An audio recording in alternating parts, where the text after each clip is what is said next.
Everybody, Ben Packer coming from the old city of Jerusalem, Jerusalem Heritage House with our Haftarah highlight of the week. Happy Purim. Very festive day. Hope everyone's having a great time.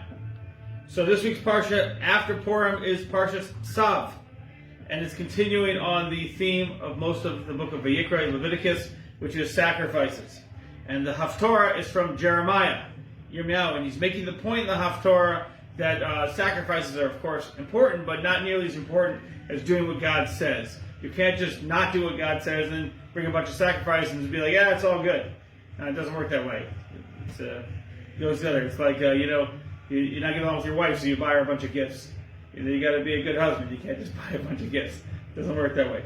But I want to focus on this one verse. It says, I will suspend from the cities of Judah and the streets of Jerusalem the sound of joy and the sound of gladness, the voice of the groom and the voice of the bride, for the land will become ruin. And from the Hebrew, might sound familiar to people, Ma'ari Yehuda Mechutz Yerushalayim Kol Sason V'Kol Simcha Kol Chasam V'Kol Kala. These are, of course, the words we hear at weddings very often, and in the Sheva Brachas. So basically, Hashem is saying if you don't follow the Torah, then there's going to be some form of desolation in Jerusalem and the cities of Yehuda. And so the Radak, the commentator of the Radak, he says instead of rejoicing, there's going to be crying. But the Metzudas David says it's not like that. He says no one's going to be there.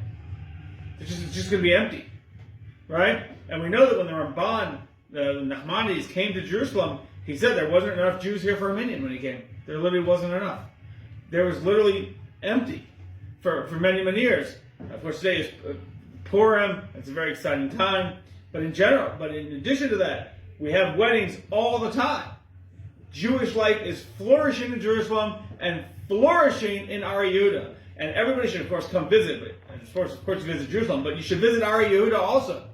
You wouldn't believe what's going on out there. A real amazing renaissance. Jewish population growing. It's amazing.